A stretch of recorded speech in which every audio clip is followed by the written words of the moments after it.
Ya, waalaikumsalam. Alhamdulillah sudah hadir. Bagaimana Ibu kabarnya? Alhamdulillah sehat, baik. Alhamdulillah. Baik, langsung kita buka aja untuk acara hari ini. Bismillahirrahmanirrahim. Assalamualaikum warahmatullahi wabarakatuh. Alhamdulillahirrabbilalamin. Wabihi nasta'in wa ala umuriddin waddin wassalatu wassalamu ala asrofil anbiya'i wal mursalin wa ala alihi wa sahbihi ajma'in. Rabbi sahli sadri wa yassirli amri wahlul 'uqdatam min lisani yafqahu qawli, amma ba'du. Yang terhormat perwakilan PPSDM Genbi UIN Jakarta, Ibu Maria Ulfa SHM Hum. Yang terhormat perwakilan PPSDM Genbi UIN Jakarta, Ibu Solikatus Sa'diah MPD. Yang terhormat perwakilan PPSDM Genbi UIN Jakarta, Ibu Ade Rina Faridah MSI. Yang terhormat Ketua Genbi UIN Jakarta, Saudara Muhammad Zair Sidik SE. Yang terhormat Ketua Pelaksana Genbi Mengaji Vol 3, Saudari Ajeng Pribadi, dan seluruh peserta Genbi UIN Jakarta yang kami banggakan. Puji dan syukur marilah kita panjatkan kehadirat Allah Subhanahu wa Ta'ala yang telah memberikan rahmat dan karunia-Nya kepada kita semua, sehingga kita dapat mengikuti acara Genbi Mengaji Vol 3 pada pagi hari ini. Salawat serta salam tak lupa kita haturkan kepada junjungan Nabi besar kita Nabi Muhammad Sallallahu Alaihi Wasallam yang telah membawa kita dari zaman kegelapan menuju zaman yang terang benderang seperti sekarang ini.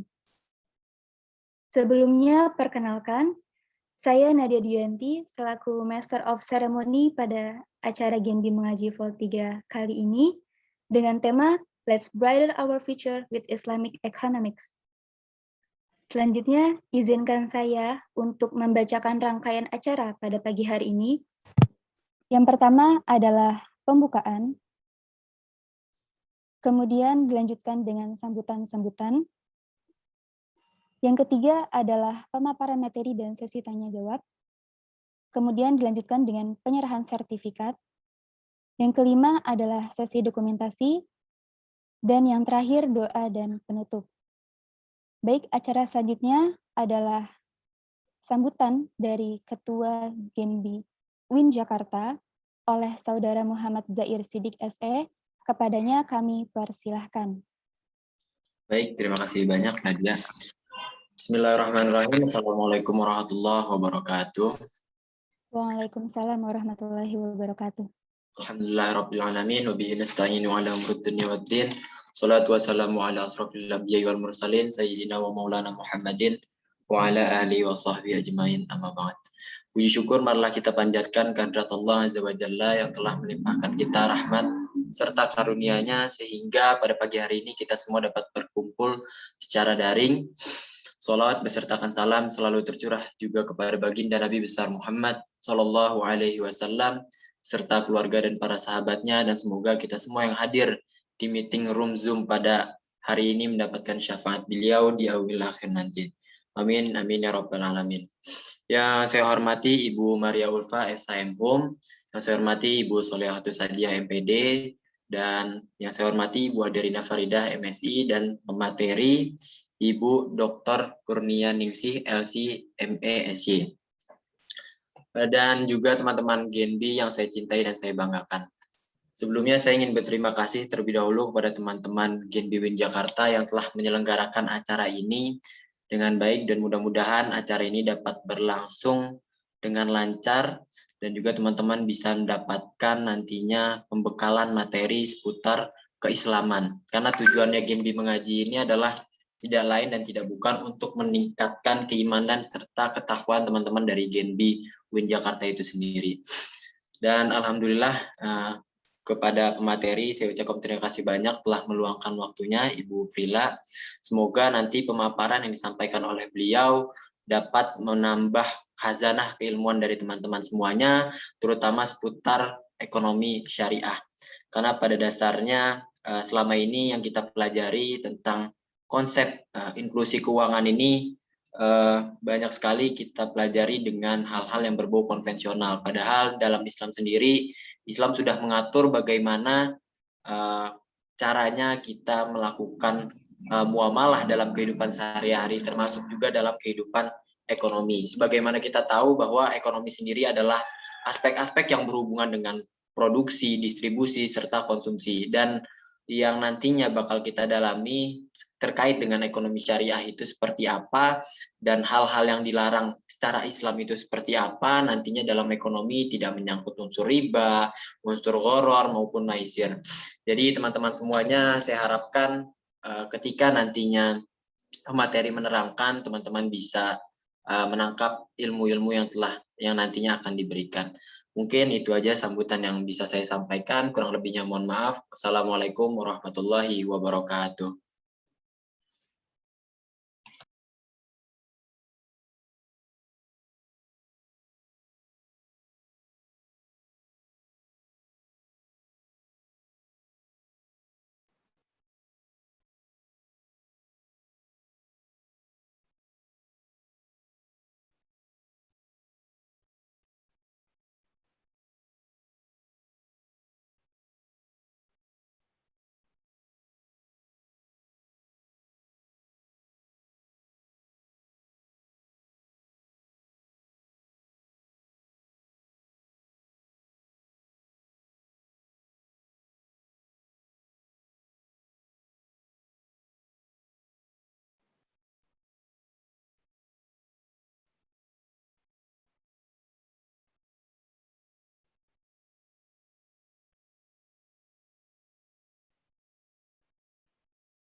Suaranya tidak terdengar ya di Oh ya, saya. sebentar. Sudah terdengar belum? Oh ya, sudah terdengar. Oh ya, mohon maaf sebelumnya.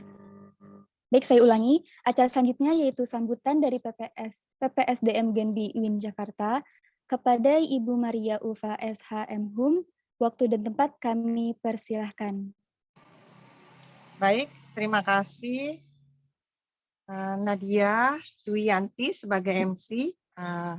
Assalamualaikum warahmatullahi wabarakatuh.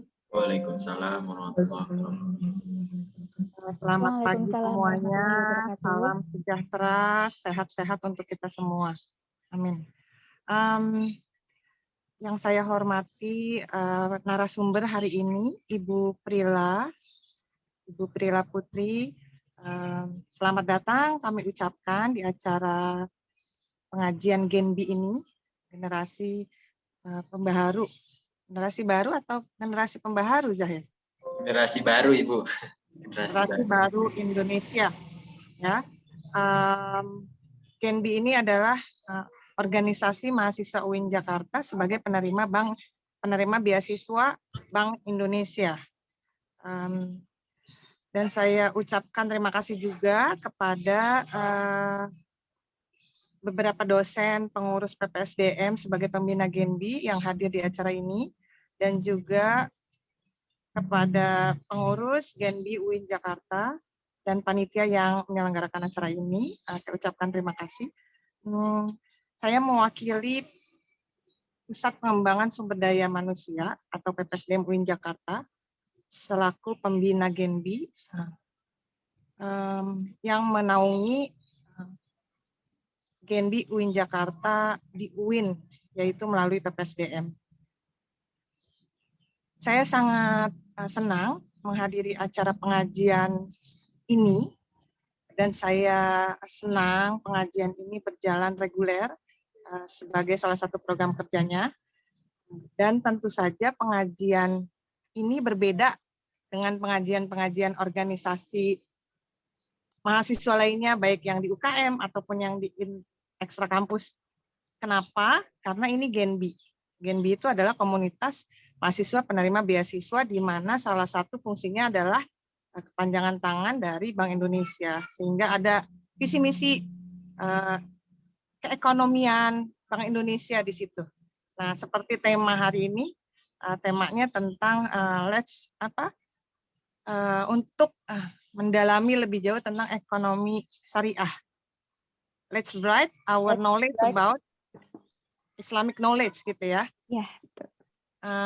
Ya, jadi memperdalam mengetahui lebih lanjut tentang ekonomi syariah, dan ini sangat penting sekali, terutama sebagai anggota Genbi. Ya, kalau di pengajian-pengajian lain temanya mungkin umum, macam-macam, tapi saya sangat setuju dengan program pengajian ini.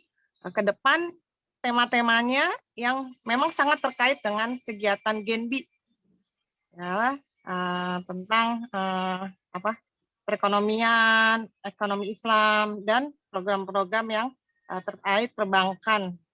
Tapi juga bisa dengan tema-tema lain, tapi yang benar-benar terkait dengan Genbi. Sehingga itu yang membedakan program pengajian ini dengan pengajian lainnya. Karena itulah kita bisa dapatkan di Genbi. Kalau pengajian yang umum bisa didapatkan di pengajian-pengajian lain. Nah, itu saja dari saya sangat senang dan berterima kasih. Semoga lancar pengajian ini dan juga pengajian-pengajian atau program kerja lainnya. Saya ucapkan terima kasih banyak Ibu Prila telah hadir dan bersedia untuk memberikan ilmunya kepada seluruh peserta dari Genbi atau seluruh yang hadir di pengajian ini. Atas nama PPSDM UIN Jakarta, saya mengucapkan sekali lagi terima kasih dan semoga sukses untuk kita semua, sehat selalu di masa pandemi ini.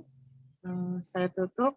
Wassalamualaikum warahmatullahi wabarakatuh. Waalaikumsalam. Waalaikumsalam warahmatullahi wabarakatuh. Terima kasih kepada Miss Maul yang telah memberikan sambutannya. Baik, itulah tadi serangkaian acara pembukaan. Acara selanjutnya kita akan masuk ke acara inti, yaitu Genbi Mengaji Vol 3 yang akan dipandu oleh Ibu Prila. Untuk Ibu Prila, apakah sudah mendengar suara saya? Iya, sudah mendengar. Baik, Ibu. Sebelumnya mohon izin untuk membacakan CV dari Ibu Prila. Nama Dr. Prila Kurnianingsih LC MESY. Saat ini beliau sudah menjadi seorang doktor Islamic Banking, dan kalau dilihat dari segi pengalamannya, beliau sudah banyak berkecimpung di ekonomi syariah.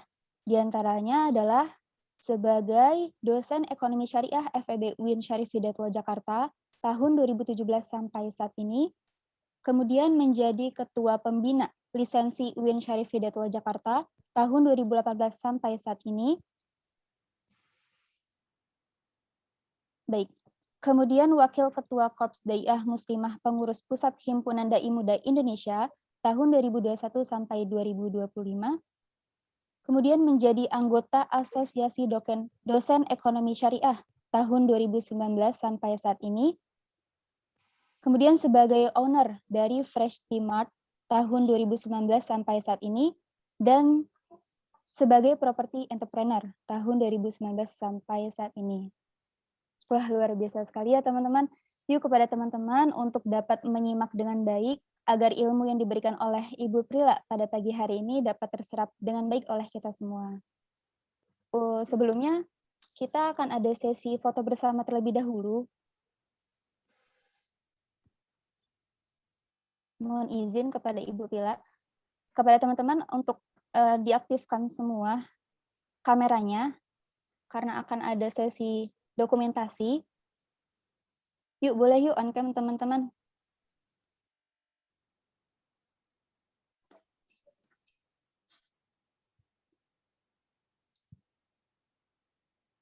Yuk, ditunggu nih wajah-wajah ganteng dan cantiknya. Mana nih? Yuk, yang di slides kedua belum ada yang on cam nih. Boleh di on cam dulu yuk. Baik, berhubung di sini ada 2 slides, maka akan saya klik hingga 2 kali ya. Baik, jangan lupa untuk siapkan senyum terbaik kalian. Oke, kita mulai dari slide pertama.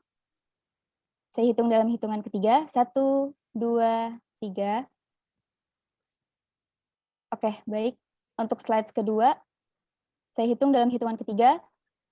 1, 2, 3. Baik, terima kasih kepada teman-teman semua. Dimohon untuk tetap mengaktifkan kameranya, apabila bisa. Baik, untuk selanjutnya kita akan masuk ke acara inti.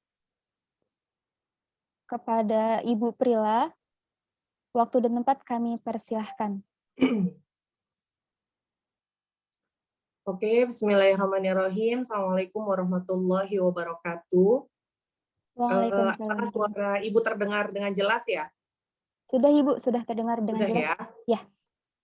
Oke, bismillahirrahmanirrahim. Innal hamdalillah nahmaduhu wa nasta'inuhu wa na'udzu billahi min syururi anfusina may yahdihillahu fala mudhillalah wa may yudlilhu fala hadiyalah. Asyhadu an la ilaha illallah wa asyhadu anna Muhammadan abduhu wa rasuluh la nabiyya ba'da. Rabbi syrah li sadri wa yassir li amri wahlul 'uqdatam min lisani yafqahu qawli. Hamdan wa syukron lillah, pada hari ini ya kita semua masih diberikan oleh Allah Subhanahu wa taala berbagai kenikmatan. Salah satunya adalah nikmat iman, nikmat Islam ya, kemudian nikmat sehat ya di tengah pandemi Covid yang belum berakhir gitu ya.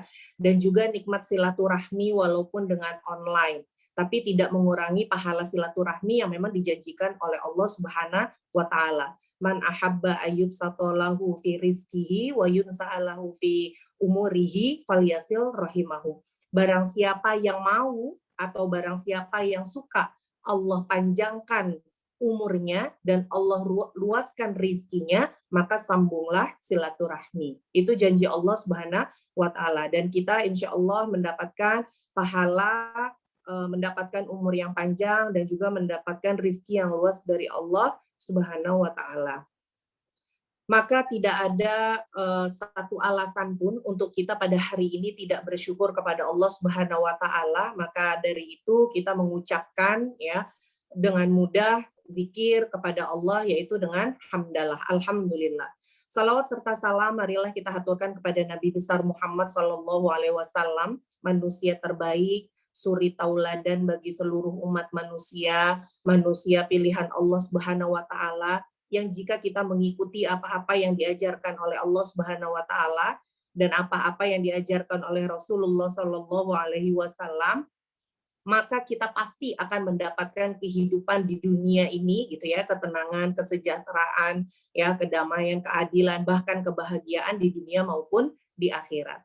Yang saya hormati Ibu Maria Ulfa, kemudian jazakumullah khairal jaza kepada panitia Genbi, Ketua Genbi ada Kak Zahir, beserta teman-teman Genbi UIN Jakarta yang tidak bisa Ibu sebutkan satu persatu.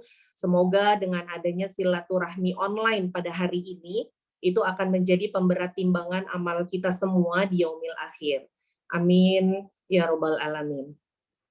Hari ini Ibu diminta oleh Genbi generasi apa tadi? Generasi baru Indonesia ya. Generasi baru Indonesia gitu ya. Dan semoga dari nama ini gitu ya, memang akan lahir generasi-generasi baru untuk Indonesia ya, terutama yang bergerak di bidang ekonomi syariah. Hari ini Ibu diminta untuk sharing. Jadi kita lebih kepada sharing aja gitu ya. Let's brighten our future with Islamic economic. Yang Ibu pahami dari judul di sini adalah yuk kita hijrah yuk ke ekonomi Islam gitu ya.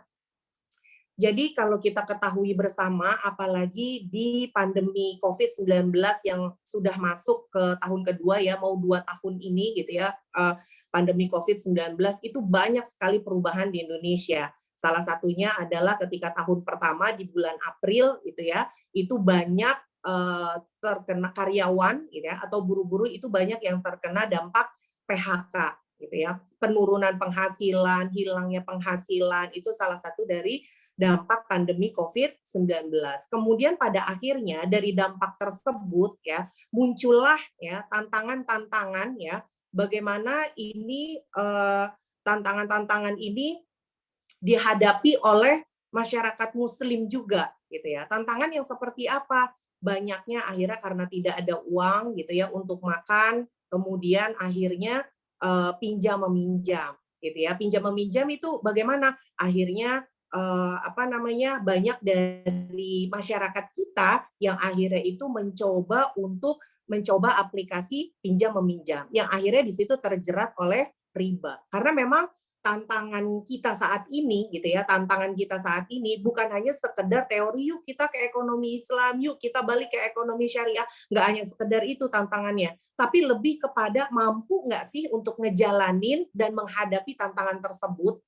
Kita tahu di berita gitu ya, ada orang yang berhutang, ketika dia memberikan pinjaman kepada orang lain gitu ya, terus udah gitu kemudian ketika ditagih ya kan, orang yang meminjam itu lebih sadis gitu ya, atau lebih galak gitu ya dari orang yang meminjamkan. Sampai akhirnya ada kasus yang pada saat itu ibu guru ngaji ya kalau nggak salah, yang akhirnya dia disemen di bawah cor-coran comberan, pada saat itu got gitu ya, aliran tempat pembuangan kotoran, hanya disebabkan karena hutang. Banyak juga anak gitu ya yang nggak sabar ingin misalnya mendapatkan motor baru sampai harus menggorok leher ibu kandungnya sendiri gitu kan. Semua lagi-lagi karena masalah uang.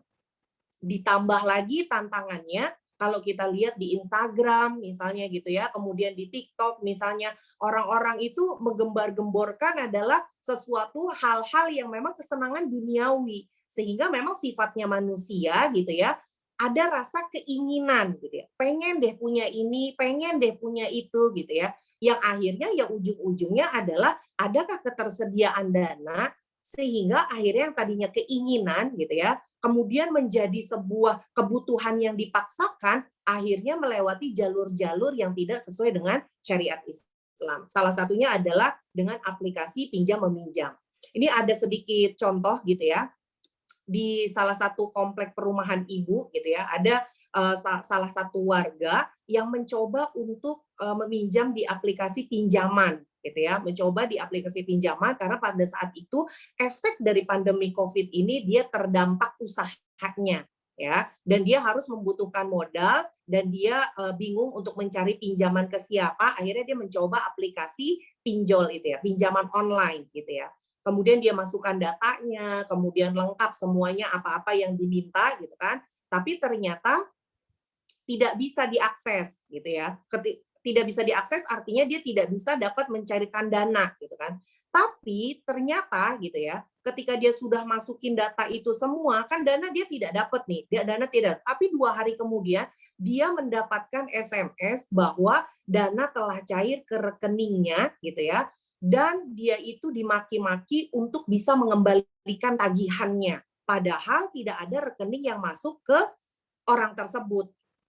Ternyata pas diusut gitu ya, bahwa data-data itu digunakan oleh oknum lain gitu ya, untuk aplikasi pinjaman online yang lain. Dan sampai akhirnya lapor ke polisi untuk tutup semua akses nomor telepon, karena kita sebagai warganya pun yang ada kontak di dalam HP tersebut gitu ya, itu semuanya dihubungin. Padahal itu belum terjadi kalau misalnya uang itu masuk ke rekening orang tersebut. Jadi ketika submit data ya tidak jadi, data itu malah digunakan dengan liar dan bebas gitu ya oleh orang lain gitu ya. Liar dan bebas oleh orang lain sehingga mengatasnamakan dia gitu ya. Akhirnya kan itu menjadi kerugian yang besar. Pertama, dia rugi malu terhadap teman-teman di warga kompleknya. Kemudian akhirnya dia juga malu ya kan di kantornya disebabkan SMS yang masuk itu dengan kata-kata yang kasar. Ya kan? Ini salah satu fenomena yang memang terjadi. Dan itu mungkin bukan itu yang nyata ya, yang memang ibu juga dapat SMS-nya dan melihat kata-kata kasarnya. Yang di TV pinjemnya 10 juta atau pinjemnya 2 juta gitu ya. Ternyata malah jadi sampai ratusan juta atau puluhan juta. Kan itu luar biasa. Jadi memang dari zaman dulu ya, memang tantangan kita itu adalah riba merajalela. Tapi herannya orang nyaman dengan riba gitu ya. Pertama, tantangannya riba merajalela dari yang pinjaman aplikasi online ataupun pinjaman ke rentenir, entah masih ada atau tidak ya secara biasanya kalau di kampung-kampung kan orang biasanya dapatkan pinjaman, kemudian ada lebihannya, gitu ya. Kemudian yang ditawarkan juga pada bank konvensional saat ini adalah mudah dalam memberikan pinjaman. Kalau lihat status-status punya teman-teman yang ada di bank konvensional, gitu ya, itu statusnya adalah yuk segera yuk mumpung ini loh bunganya lagi murah gitu.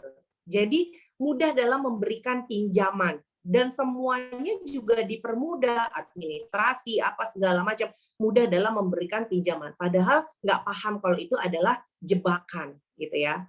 Kemudian juga bunga bank yang menggiurkan ya, diberikan serendah mungkin gitu ya. Itu tantangan-tantangan untuk kita semuanya.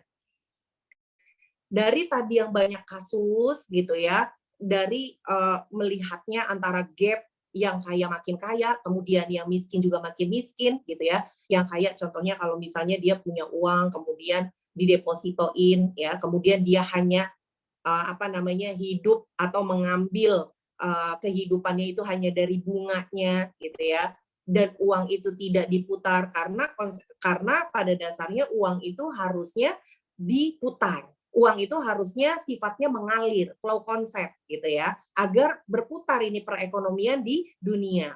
Jadi tidak stok konsep, jadi tidak didiamkan gitu ya. Kemudian banyak juga nyawa yang melayang ya disebabkan adalah ini tadi urusannya adalah uang, urusannya adalah pinjam meminjam, banyak juga perceraian yang ada gitu. Semuanya hampir disebabkan oleh ekonomi gitu ya. Makanya tadi ketika pas melihat dari judul yang diberikan gitu ya, kita nggak usah dulu berpikir mengenai misalnya ekonomi Indonesia atau apa segala macam, nggak usah. Tapi lebih kepada ke diri kita dulu. Dengan tantangan yang ada, mungkin tantangan yang ada itu bisa jadi terjadi juga pada orang tua kita misalnya.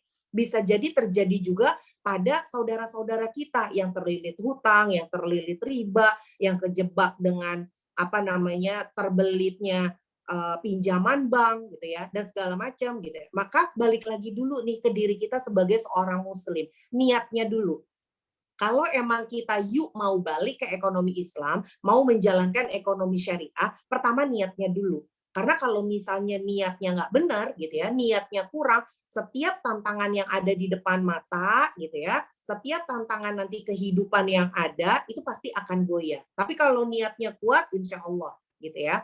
Pertama niatnya innamal amalu bin niat. Segala sesuatu amal itu tergantung pada niatnya. Harus kuat dulu niatnya. Bahwa kita mau kembali ke ekonomi syariah, mau kembali kepada ekonomi Islam, tujuannya untuk apa? Kita kan jelas nih di dunia, ya kan? Wa ma khalaqtul jinna wal insa illa liya'budun. Dan tidaklah aku menciptakan jin dan manusia melainkan supaya mereka menyembahku. Berarti kita diciptakan ini memang untuk beribadah kepada Allah Subhanahu wa taala. Ibadah tuh jangan selalu diartikan cuma sholat, puasa, haji, dan lain-lain gitu ya. Bahwa yang namanya ekonomi pun ya itu bagian dari ibadah kita kepada Allah Subhanahu wa taala. Karena kita butuh sama ekonomi gitu ya. Butuh dengan ada yang namanya transaksi. Apa bisa kita makan diem aja di kamar gitu kan? Atau diem aja di rumah? Kan nggak bisa. Pasti harus bergerak. Gimana nih caranya bayar kuliah? Ya kan? Gimana nih cara nguliahin anak? Mungkin kalau orang tua begitu. Gimana nih cara nguliahin anak gitu kan? Orang tua tuh pasti berputar, kaki jadi kepala, kepala jadi kaki untuk bagaimana caranya agar anak ini bisa tetap sekolah dan bisa tetap bayaran gitu ya. Artinya kan pasti ada yang diperjuangkan. Entah misalnya orang tuanya melakukan jual beli, berdagang gitu ya, usaha, jual aset atau apapun bentuknya. Artinya di situ kan ada transaksi yang namanya transaksi ekonomi gitu ya. Makanya dalam ekonomi pun tidak bisa dipisahkan dari yang namanya agama Islam. Itu adalah bentuk satu kesatuan. Dan kebutuhan ekonomi itu bagian dari ibadah kita kepada Allah Subhanahu wa taala. Jadi kalau misalnya kita puasa, kita misalnya sholat ya, sholat udah 5 waktu, kemudian sholat sunnah, udah sholat tahajud, apa segala macam. Tapi ternyata transaksi yang kita lakukan ya itu mengandung riba, maka semuanya adalah sia-sia. Maka nggak bisa dipisahkan antara ekonomi dengan Islam. Semua menjadi satu kesatuan. Dan apa yang kita lakukan, semuanya itu adalah bagian bentuk ibadah kita kepada Allah Subhanahu wa Ta'ala. Dari mulai kita diciptakan sampai nanti kita paham kembalinya kemana gitu ya, itu semuanya ujian dan cobaan ya kan dari Allah Subhanahu wa Ta'ala. Dan kalau kita bisa memahaminya itu bagian dari ibadah gitu ya, kita bisa memahaminya itu bagian dari ibadah, kita bisa paham bahwa kita diciptakan memang untuk ibadah, ya segala sesuatunya memang harus balik lagi tadi niatnya untuk Allah Subhanahu wa Ta'ala. Kebutuhan hidup di dunia kita ini apa sih? Nggak hanya ekonomi aja gitu ya. Dari berpakaian ya, kemudian bertamu, tidur, makan, minum, semua itu ada aturannya. Dalam Islam kita sebagai seorang muslim nih alhamdulillahnya, maka tadi Ibu bilang di awal gitu ya, bersyukur kita masih diberi kenikmatan, salah satunya adalah nikmat Islam. Kenapa sih nikmat Islam? Kadang orang pembukaan cuma hanya sekedar mengucapkan nikmat iman, nikmat Islam, nikmat sehat, tapi sebenarnya paham arti nikmat Islam sendiri itu apa? Paham nikmat Islam sendiri itu artinya bersyukur loh kita jadi seorang muslim. Kenapa? Karena ketika kita jadi seorang muslim, kita tuh punya GPS. Ya. Apa sih GPS-nya kita? GPS kita tuh Al-Qur'an dan As-Sunnah gitu ya. Setiap segala sesuatu tuh ada aturannya gitu ya. Jadi kita nggak bisa ngasal gitu kan. Bahkan kita mau tidur ada aturannya nggak? Ada, suruh miring ke kanan, ya kan? Ternyata sampai ada hadis kalau misalnya tidur telengkup ya kan itu seperti tidurnya syaitan, dan banyak juga ada beberapa yang meninggal dalam keadaan tidurnya tengkurap karena memang sudah disyariatkan tidurnya ke kanan gitu ya. Kemudian misalnya bertamu itu juga ada GPS-nya, ada aturannya. Kalau misalnya bertamu bagaimana? Datanglah kamu ke rumah orang dan keluarlah kamu dari rumah orang dalam keadaan buta. Kenapa dalam keadaan buta? Karena kita nggak boleh tahu atau disebarkan isi rumah orang itu berantakan kah, kemudian ada cacatnya kah, ada kekurangannya kah. Itu syariat Islam ngajarin. Duduk juga ada aturannya, bahkan kita marah ada aturannya. Jadi nggak selalu apalagi urusan masalah ekonomi yang memang kita hari-hari jual beli gitu loh. Jadi memang ya kebutuhan di dunia ini dan alhamdulillahnya kita sebagai seorang muslim gitu ya, itu kita memiliki GPS gitu ya. GPS kita adalah Al-Qur'an dan As-Sunnah. Dan sumber hukum Islam yang lainnya yaitu ijma dan qiyas. Maka kita harus paham nih, kita akan dikembalikan kemana supaya kita bisa mempersiapkannya. Kan enak ya kalau misalnya kita mau pergi nih ke daerah Bandung misalnya. Bandungnya mau kemana? Ke Lembang. Kita lihat GPS-nya, trek paling cepatnya bagaimana. Yang nggak lewat macet bagaimana. Kan enak kalau kita punya GPS-nya gitu ya. Dan insya Allah kita bisa selamat sampai tujuan. Jadi GPS kita penting ini di sini gitu ya, supaya kalau kita ada kesalahan, kita bisa tahu nih, balik lagi ke on the track. Karena memang kehidupan kita ini cuma sebentar doang di dunia, hanya numpang lewat kira-kira ya. Maka yang kekal adalah untuk kehidupan kita di akhirat. Dari GPS kita bisa paham mana yang boleh, mana yang enggak, mana yang haram, ya kan, mana yang halal. Contoh kecil misalnya dalam makanan. Kalau anak-anak zaman sekarang masalah makanan itu kebanyakan ikutan tren. Contoh lagi sushi, booming lagi sushi, misalnya gitu ya. Kemudian contoh misalnya lagi model-model apa tuh, kayak model sukiyaki lagi booming gitu kan. Lagi booming misalnya model makanan-makanan Korea ya kan. Oju dan apa segala macam gitu ya. Kimchi lah apa segala macam. Itu lagi booming gitu ya. Mereka nggak pernah berpikir bahan-bahannya halal atau haram. Boleh atau tidak. Yang mereka tahu kalau mereka ikut tren ya kan. Itu keren. Udah pernah nyoba belum kimchi? Misalnya gitu kan. Udah pernah nyoba belum kimchi gitu. Belum, kampungan masa kimchi aja belum enak tahu gitu-gitu kan makanan Korea apa segala macam gitu ya. Jadi kalau misalnya anak-anak zaman sekarang hanya mengikuti tren tapi dia tidak lebih memperhatikan halalkah itu, haramkah itu, padahal di dalam Islam GPS dalam makanan itu halal dan thayyib. Halal itu dibolehkan, thayyib itu berkualitas. Contoh misalnya apel. Apel boleh nggak? Boleh. Halal nggak? Halal, ya kan?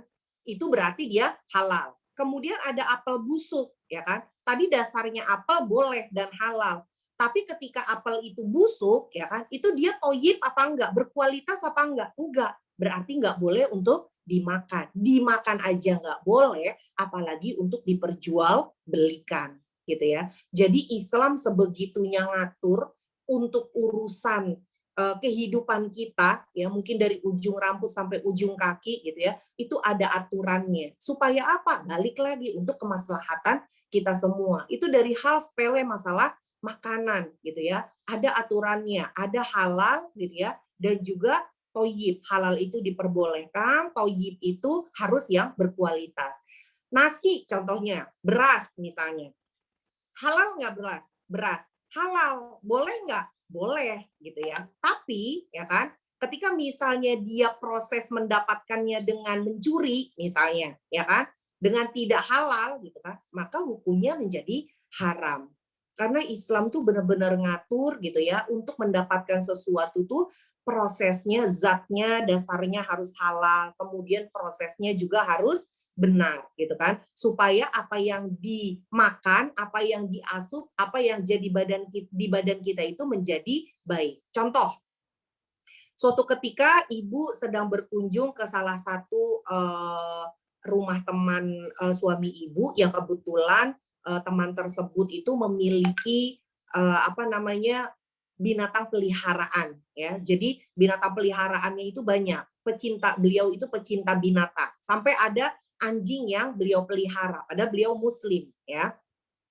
Mungkin anjing untuk penjaga rumah. Kemudian ketika pas diberi makan ya, diberi makan ayam rebus pada saat itu. Diberi makan ayam rebus. Kemudian ya karena ibu punya mulut, ibu hobinya pengen tahu dan ibu juga bertanya, ibu tanya, kenapa dikasihnya ayam rebus? Kenapa nggak dikasih ayam segar gitu ya? Ternyata dikatakan bahwa ketika si anjing ini untuk makan ayam segar gitu ya, itu dia menjadi buas dan liar karena dia bisa merasakan darah katanya. Kemudian ada nggak makanan lain lagi gitu kan? Pernah dicoba juga gitu ya. Dia punya cerita gitu ya. Punya teman anjingnya itu dijadikan anjing buruan gitu ya. Kemudian anjing buruan itu dikasih makan daging babi pada saat itu. Nah, dikasih makan daging babi itu lebih liar dan lebih buas lagi dibanding dia makan daging ayam yang segar gitu ya. Dan kalau misalnya efeknya ini anjing dikasih makan daging yang sudah direbus gitu kan, akhirnya anjing itu menjadi jinak. Betapa dari di sini ambil hikmahnya, betapa makanan itu sangat berpengaruh gitu ya. Tadi kalau dia dikasih makan daging, dia buas dan liar tapi masih bisa dijinakkan, tapi kalau dia makan daging babi itu buas dan liar, bahkan hampir tidak bisa dijinakkan gitu ya.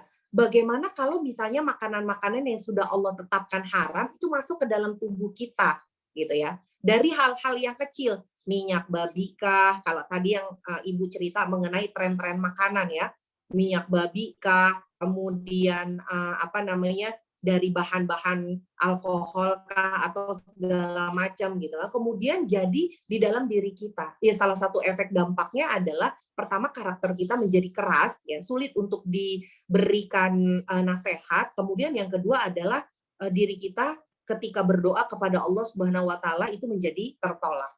Maka ketika ibu pernah agak sedikit melenceng ya, ketika ibu pernah belajar ilmu parenting, ketika ada anak yang dalam tanda kutip sebenarnya nggak boleh ada anak nakal ya, tapi ada anak yang memang agak sulit diatur gitu ya, itu tidak selalu anak yang disalahkan. Dibalikan lagi kepada diri kita, kita sudah memberi makan apa kepada anak tersebut gitu ya. Itu efek baru satu ya, contoh mengenai makanan. Kalau di dalam ekonomi Islam itu kan pasti ada rantaiannya. Kalau tadi apel busuk nggak boleh dimakan, apalagi dia juga nggak boleh dijual gitu ya. Artinya dalam Islam pun untuk aturan muamalah dalam jual beli pun memang semuanya juga ada aturan-aturannya. Ya Allah, kok ribet banget sih untuk bermuamalah aja kok ribet gitu ya. Ternyata keribetan itu sebenarnya membawa kesejahteraan dan kemaslahatan untuk kita semuanya. Karena kita suka nggak paham aja sebenarnya hikmah di belakangnya tuh apa gitu ya. Taunya hanya sekedar kok apa-apa nggak boleh, kok apa-apa nggak boleh. Padahal ada hikmah besar di belakangnya gitu ya. Itu tadi untuk urusan mengenai contoh makanan ya, yang akhirnya nanti bisa mempengaruhi karakter kita sebagai manusia.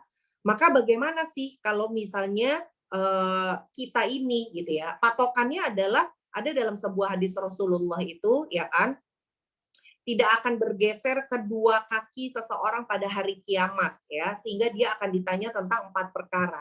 Umurnya ya kan digunakan untuk apa, dihabiskan untuk apa, kemudian ilmunya ya dibuat ya atau misalnya dipakai untuk apa gitu ya, hartanya dari mana dia memperoleh, dibelanjakannya untuk apa, dan juga tentang dirinya gitu kan. Apakah dia telah menggunakan dengan baik? Kan kita dikasih nih akal sama Allah Subhanahu wa taala ya untuk berpikir, ya kan?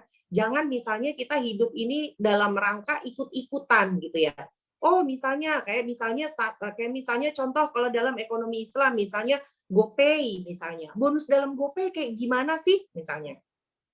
Ada yang bilang haram, ada yang bilang halal gitu ya. Dan kita juga nggak boleh ngejudge itu misalnya haram, itu misalnya halal. Harus punya tafsirannya, harus punya analisisnya.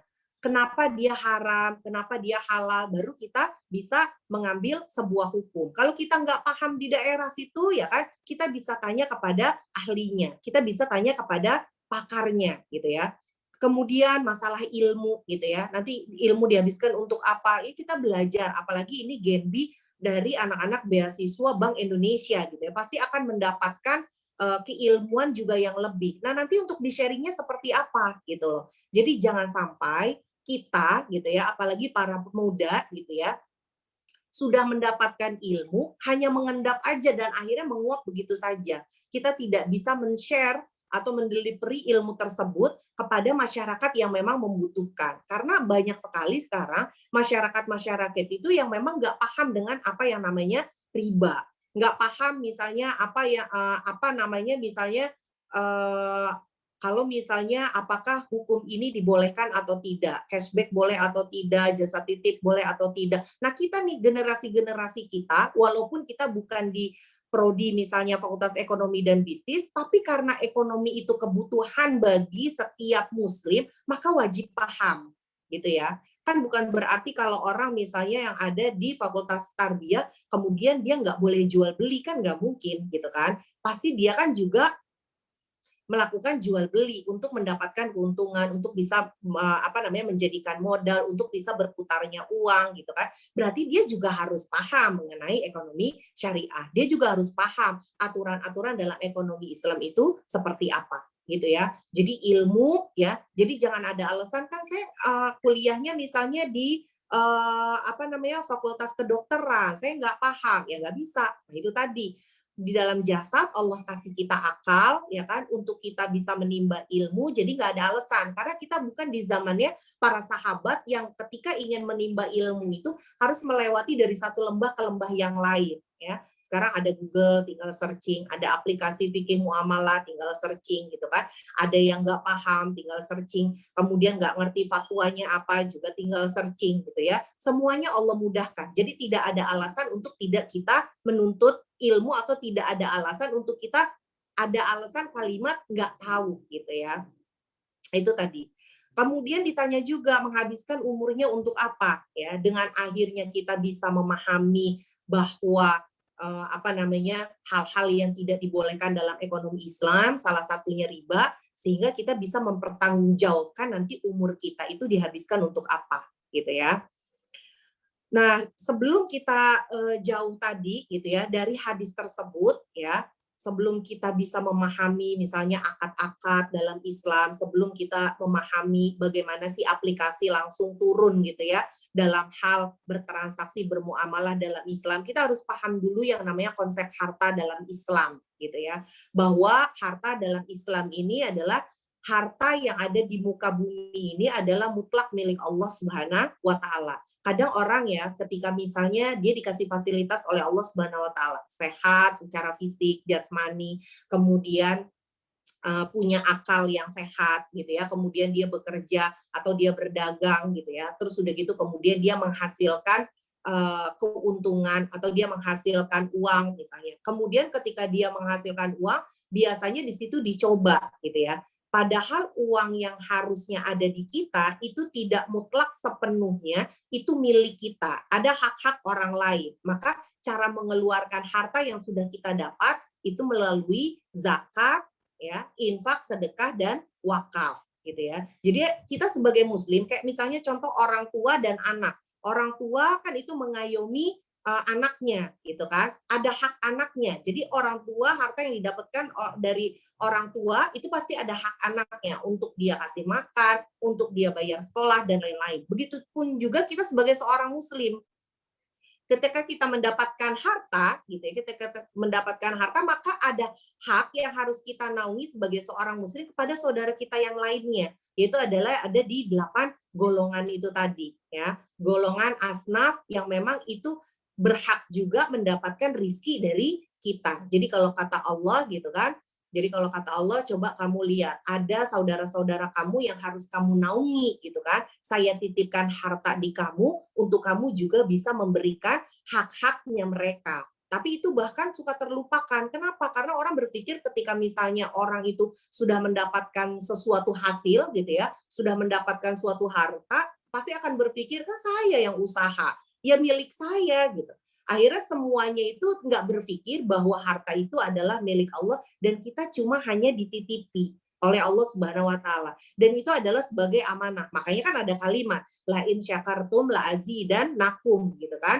Kalau misalnya kamu bersyukur, pasti akan aku tambah karena memang hakikatnya harta adalah milik Allah Subhanahu wa taala. Jadi yang harus kita pahami adalah konsep harta dulu itu menurut Islam, sehingga nggak ada yang merasa bahwa saya yang paling berjasa untuk mendapatkan harta tersebut, saya yang paling gitu ya, bahwa semuanya titipan. Kalau kita sudah diambil nyawa kita oleh Allah Subhanahu wa taala, ya sudah, nggak akan mungkin juga mobil dimasukkan ke dalam liang kuburnya, nggak akan juga mungkin koleksi jam-jam mewahnya atau tas-tas mewahnya dimasukkan ke alam kuburnya juga, gitu ya. Semuanya pasti akan ditinggalkan. Nah, itu tadi ya konsep harta menurut Islam. Karena segala sesuatu harta yang Allah titipkan pasti ada tujuannya, gitu ya. Tujuannya apa? Fungsinya. Tujuannya itu adalah pertama untuk bagaimana kita meningkatkan ibadah kepada Allah Subhanahu wa taala. Jadi bagaimana harta itu jadi makin berkualitas ibadahnya, gitu ya. Oh ya, mobilnya bagus, berarti makin sering jalan untuk ke masjid, gitu ya. Kemudian motornya bagus, gitu, makin sering silaturahminya, gitu ya. Jadi untuk meningkatkan ibadah kepada Allah Subhanahu wa taala. Jadi kemudian fungsi harta selanjutnya ya kan untuk menegakkan ilmu misalnya.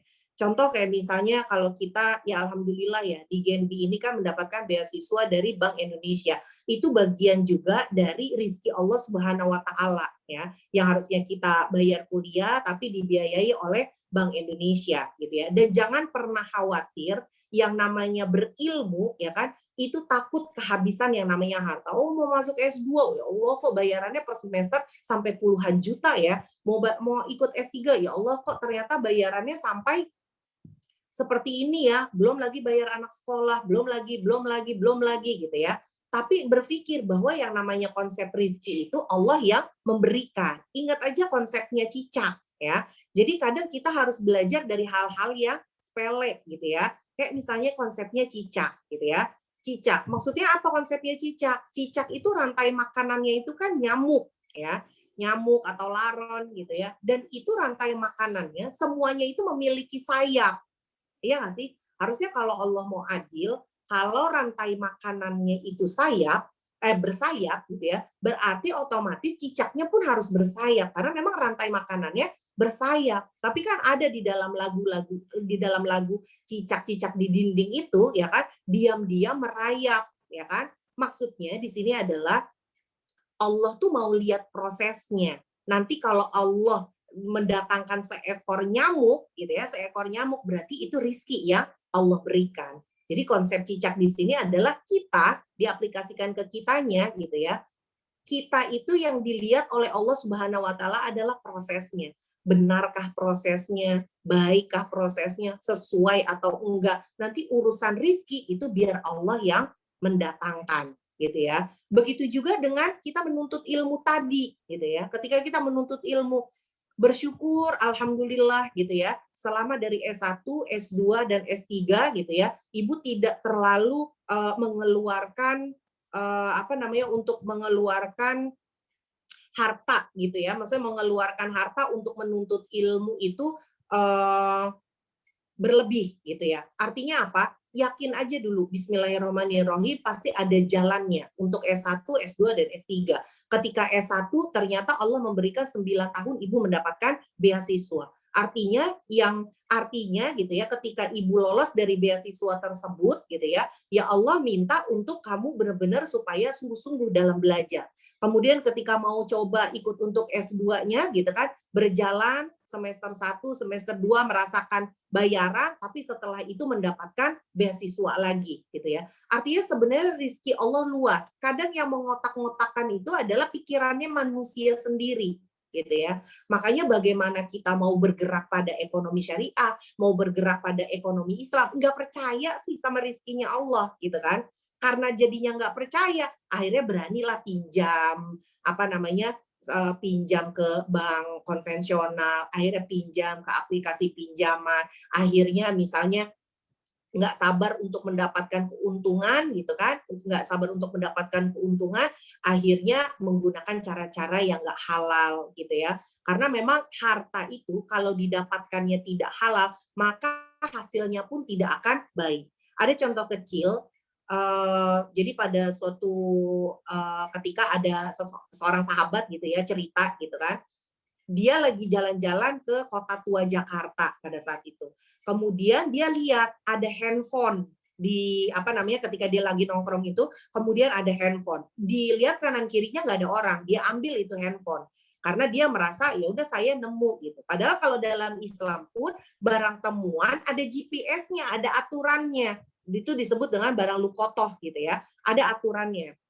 Kemudian ketika misalnya dia nemu, ya kan, terus dia berpikir, wah rezeki nih nemu, gitu kan. Karena dia nggak paham ilmunya terhadap barang temuan yang diatur dalam Islam. Kemudian akhirnya dia oprek, katanya ya, dia cerita dia oprek, kemudian handphone itu cukup lumayan harganya ketika dijual, akhirnya dia jual lah handphone tersebut. Dia mendapatkan harga yang cukup baik pada saat itu, ya. Ketika dia mendapatkan harga yang cukup baik, ya kan, kemudian di hasil dari usahanya itu untuk dia memperbaiki motor kesayangannya, gitu ya. Jadi uang dari hasil dia oprek handphone yang dia temukan di jalan, kemudian dia buat memperbaiki motor kesayangannya dia, gitu kan. Karena didapatkan harta itu tadi tidak halal, gitu ya, prosesnya tidak benar, gitu ya. Kemudian ketika dia memperbaiki motor kesayangannya, qadarullah, ya, atas izin Allah, setiap hari motor itu bermasalah. Ganti ini, ganti itu, ganti ini, ganti itu, sampai akhirnya efeknya adalah muncul keributan dalam rumah tangganya, gitu ya. Akhirnya si istri bilang, ya kenapa sih kok motor rusak terus, gitu kan?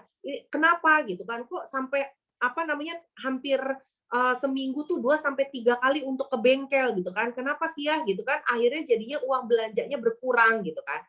Sampai akhirnya ada ribut-ribut kecil, gitu kan? Sampai akhirnya dia merenung, berpikir, gitu ya. Ini kenapa ya motor kok seminggu sampai 3 kali begini, gitu kan? Nanti yang ada turun mesin, yang ininya begini, yang itunya begitu, ininya harus diganti, gitu kan? Segala macam. Kemudian akhirnya dia mengaku kepada istrinya, ya kan, Bu, jadi ternyata sepertinya kayaknya gitu ya, motor ini tuh rusak berkali-kali. Memang sepertinya itu, jadi awal waktu aku benerin itu, aku awalnya nemu handphone. Dia cerita ke istrinya. Dia nemu handphone, kemudian dia oprek, kemudian dia jual, terus untuk ngebenerin motornya dia, gitu kan. Tapi jadinya begini, mungkin ini nggak halal kali ya, Bu. Dia bilang begitu ke istrinya. Udah ya, ini udah jelas nggak halal, kata ibu, ya kan. Ini udah jelas nggak halal. Berarti kalau kayak begitu ya dijual aja motornya. Nanti hasil dari penjualan motor, berapa yang waktu itu uang kamu jual hasil penjualan HP, kamu infakkan ke masjid, gitu kan.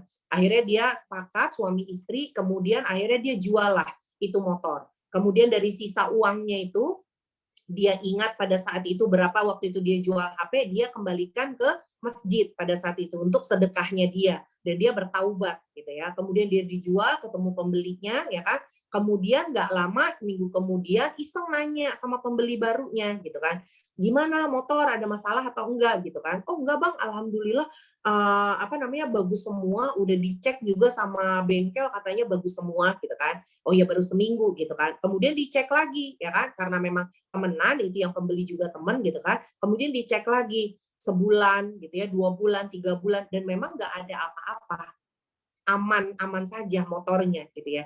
Itu harta yang didapatkan jika tidak halal ke barang ya. Berarti kan efeknya sampai sebegitu dahsyatnya. Apalagi harta yang diperoleh ya kan, kemudian dimakan oleh diri kita. Makanya itu tadi akhirnya menjadi berubahlah karakternya kita sebagai manusia gitu ya. Maka dalam Islam harus balik lagi niat awalnya apa gitu ya. Kemudian tujuan hidup kita itu apa?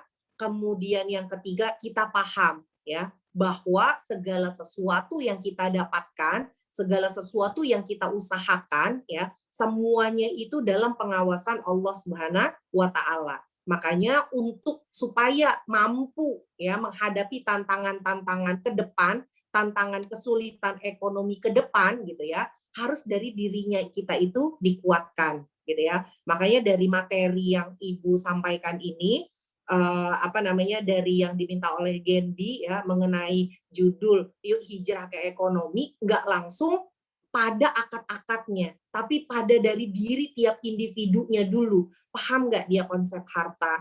Paham nggak dia bahwa yang dihalalkan itu adalah jual beli, yang diharamkannya riba gitu ya. Ketika dari diri individu ini sudah paham, maka baru kita bisa masuk ke bidang-bidang selanjutnya. Baru kita bisa memahami apa itu akad-akad, baru bisa nanti turunannya bahwa kita memaknai ya kan hukum dari permasalahan ini seperti apa. Kemudian baru kita bisa memahami kalau ada case seperti ini di kontemporer, maka kita menghukuminya seperti apa gitu ya. Karena kita paham dulu dan kita harus ngerti dulu bagaimana konsep harta dalam Islam.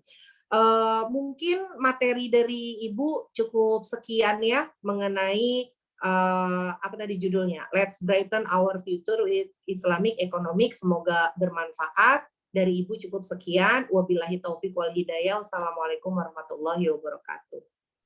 Waalaikumsalam warahmatullahi wabarakatuh. Terima kasih kepada Ibu Prila. Wah, luar biasa sekali ya teman-teman. Materi dari Ibu Prila itu benar-benar sangat relate banget gitu loh dengan kehidupan real life kita sekarang ini. Mungkin langsung saja untuk teman-teman yang ingin bertanya, dipersilakan untuk mengaktifkan mic-nya atau bisa melalui kolom chat yang sudah tersedia terkait materi yang sudah dibahas tadi oleh Ibu Prila. Apakah sudah ada?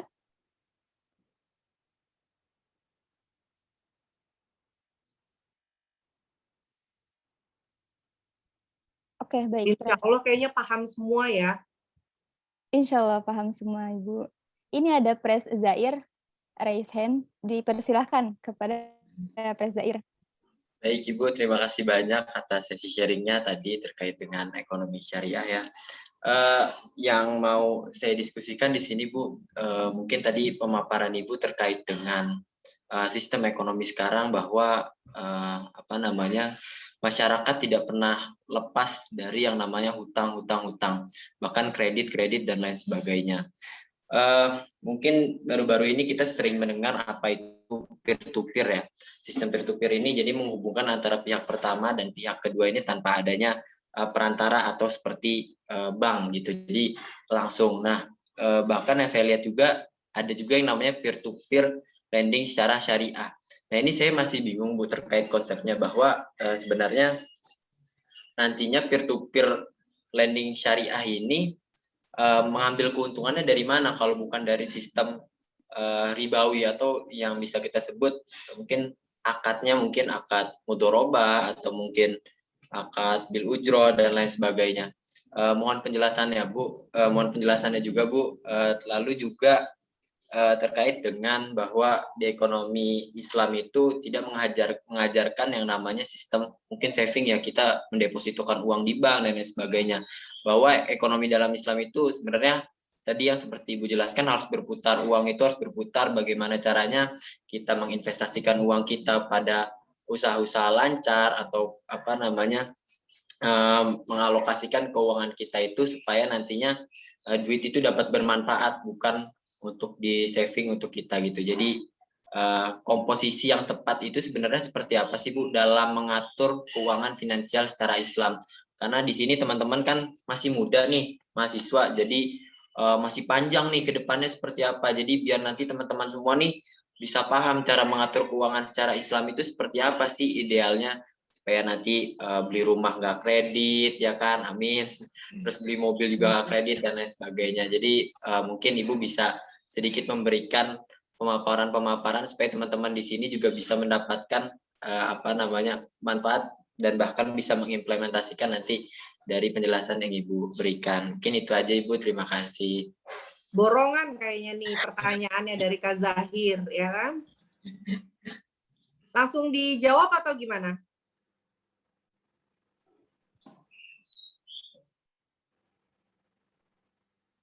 Boleh Ibu, langsung aja.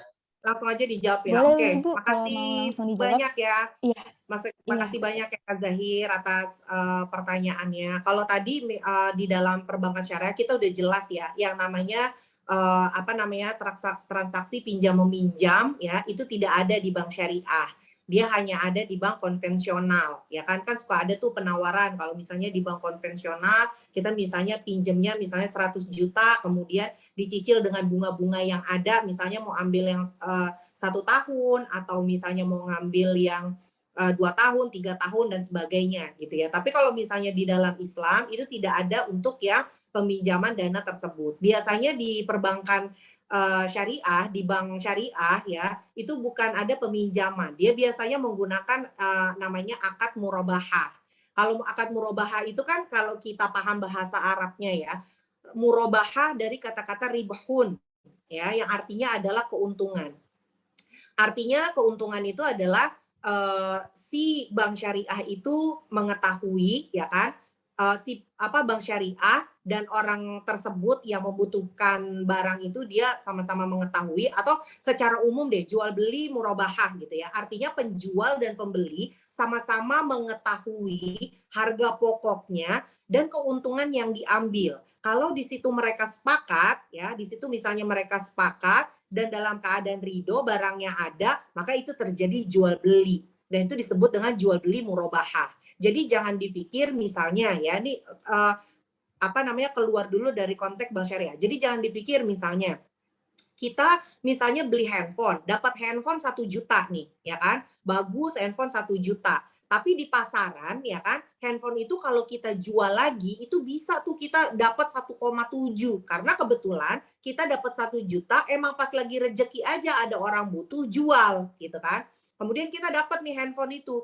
Jadi jangan berpikir bahwa yang 700-nya misalnya itu adalah riba. Bukan, itu adalah keuntungan. Yang namanya riba itu dia ada jenis-jenisnya. Emas, perak, gandum, ya, kurma syair, kemudian garam, itu ada jenis-jenisnya. Jadi bedakan ya kan, mana yang riba, mana yang memang keuntungan. Jadi nggak semua asal untung dikit, wah riba kebanyakan ngambil untungnya, yang nggak gitu juga gitu kan. Nah itu tadi ya jual beli murabahah. Kalau dibalikan lagi ke perbankan syariah, di perbankan syariah itu biasanya menggunakan akad murabahah keseringannya gitu ya. Jadi orang membutuhkan motor misalnya, kemudian bank syariah mencarikan motor tersebut ya kan dengan spesifikasi yang diinginkan. Ketika seharusnya ya bank syariah ketika mencari apa yang diinginkan, kemudian udah ketemu motornya gitu kan, diketahui bahwa motornya harganya misalnya kalau motor motor yang mahal ya. Misalnya harga motornya itu 70 juta misalnya, Ninja Kawasaki. Nih kalau nggak salah karena Ibu nggak paham ya. Ninja Kawasaki misalnya 70 juta. Kemudian bank memberitahu ke nasabahnya, saya ambil untung dari penjualan motor ini 30 juta misalnya, ya kan? Jadi total semua 100 juta. Kamu membayarnya misalnya dalam jangka waktu 1 tahun atau 2 tahun secara kredit, ya kan? Secara kredit, dan itu flat, tidak ada bunga gitu ya.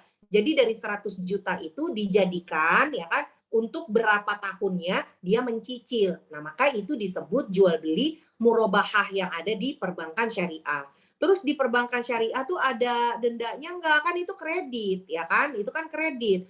Ya, jadi di perbankan syariah masih ada tetap sedikit ribanya. Ribanya di mana? Kalau misalnya kita keterlambatan dalam membayar, kan tadi dia udah nggak ada bunga kan? Tapi kalau kita keterlambatan dalam membayar, pastikan bank memberikan denda, benar nggak? Nah, denda itu ya kan disebut dengan riba, ya kan? Tapi di bank syariah dia punya 2 lambung.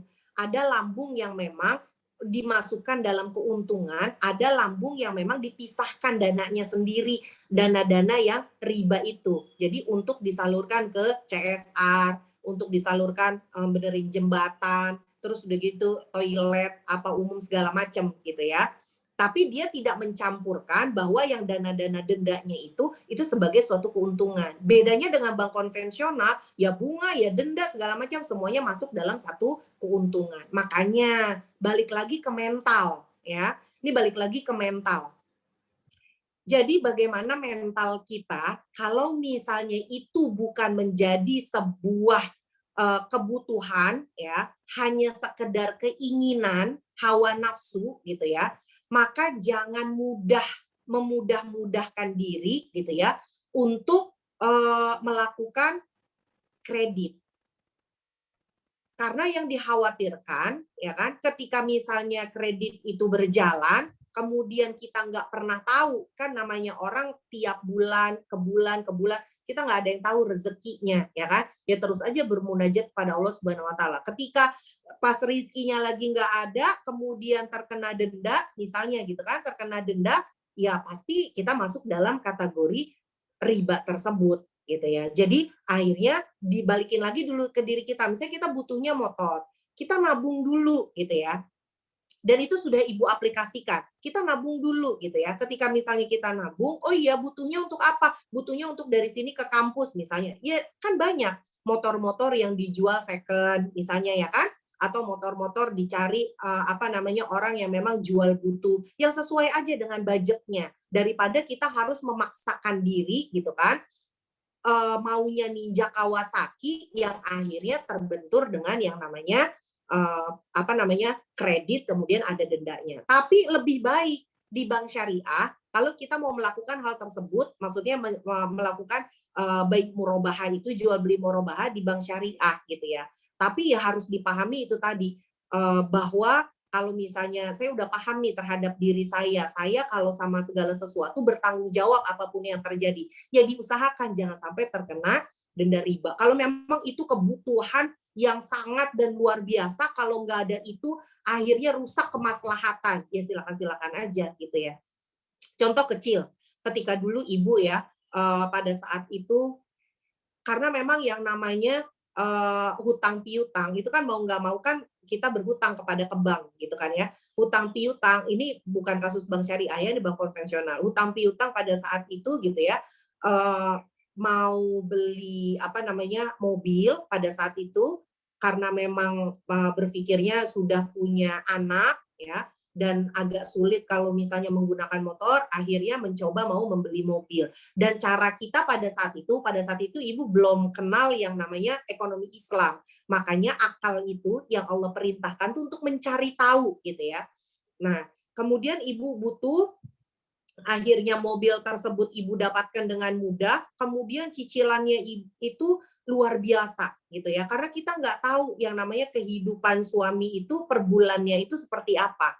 Dan akhirnya kita merasakan dikejar-kejar lah gitu ya untuk membayar tagihan mobil tersebut. Sampai akhirnya gitu ya, kemudian kita belajar, kita bertaubat, kemudian akhirnya mobil itu kita jual dan kita tutup semua hutang yang ada. Kita nabung sabar beberapa tahun gitu ya, sampai ada cash dana yang cukup untuk membeli mobil gitu kan, baru kita membeli mobil. Dan itu secara psikologis itu ketenangannya luar biasa. Makanya benar kalau misalnya ada efek riba gitu kan, orang berjalan itu seperti miring gitu ya, itu karena memang tekanannya itu luar biasa. Orang mana enak sih hidup terus dikejar-kejar gitu kan, orang nggak ada yang enak gitu.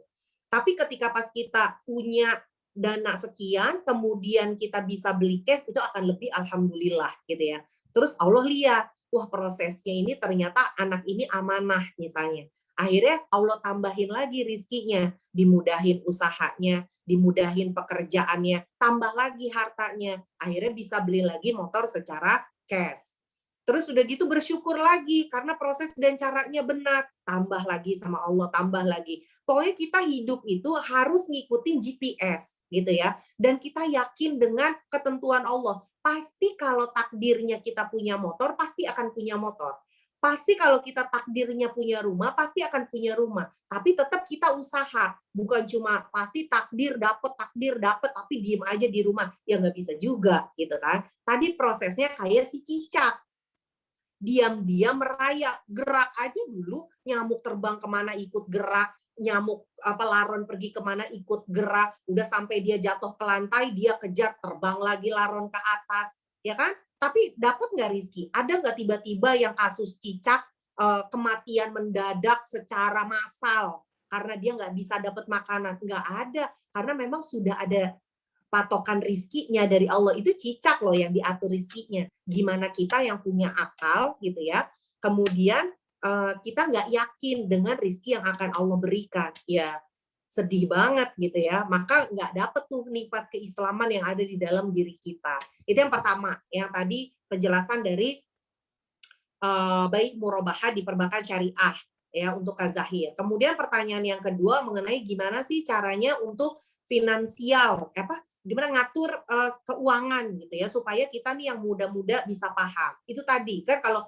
deposito nggak boleh. Jadi secukupnya aja. Memang kalau misalnya pengaturan finansial ya kan, yang pertama ketika kita dapat pemasukan, kita cek dulu haknya Allah ya. Haknya Allah tuh apa? Zakat, infak, sedekah ya kan? Itu haknya Allah dulu. Kalau misalnya teman-teman semua yang ada di Genbi ini bisa paham ya betapa tidak memberatkannya Allah terhadap zakat gitu ya, itu luar biasa gitu ya. Dan ternyata banyak dari mahasiswa ibu gitu ya yang di FEB ketika pas lagi belajar zakat, ya Allah ternyata zakat tuh nggak nyusahin gitu. Kan Allah bilang kalau waktunya pas, hartanya mencukupi, baru keluar zakat. Kalau misalnya belum mencukupi waktunya, kemudian hartanya juga belum cukup, ya nggak usah keluar zakat. Ada infak. Sedangkan infak nggak ada tentuan besarannya. Mau 1.000 kalau dia ikhlas juga infak namanya. Gitu ya. Tapi kalau misalnya infak atau sedekah, ibu sedikit menyarankan ya. Ada sebuah hadis yang mengatakan, datang seorang pemuda kepada Rasulullah gitu kan, wahai Rasulullah, ayu islamin khair, sebenarnya yang baik dari Islam itu apa? Kemudian dijawab dari Rasulullah, it'amut to'am gitu ya. Salah satunya ya it'amut to'am, memberi makan kepada orang lain. Dan ibu biasanya membiasakan jika infak atau sedekah itu biasanya dengan makanan gitu ya. Karena ketika dia dengan makanan, kemudian makanan itu mengalir dari dalam ke dalam darahnya dia, ke dalam tubuhnya dia gitu ya. Kemudian ketika dia ibadah dan dia mendoakan kita, itu akan jauh lebih baik dan jauh lebih mengena hasilnya gitu ya. Jadi kalau infak sedekah itu diusahakan dalam bentuk sesuatu hal yang mengenyangkan gitu ya. It'amut to'am, karena memang itu ada hadisnya gitu ya. Karena kalau 1.000 biasanya kan kita nggak ngerti itu apa. Oh ya bisanya cuma 1.000, beliin aja air putih gitu kan. Kan ada kisah juga yang seorang pelacur pada saat itu ya kan memberikan air minum kepada anjing pada saat itu, kemudian sama Allah karena rahmat Allah Subhanahu wa taala akhirnya dia dimasukkan ke dalam surga. Jadi sebenarnya banyak caranya gitu ya.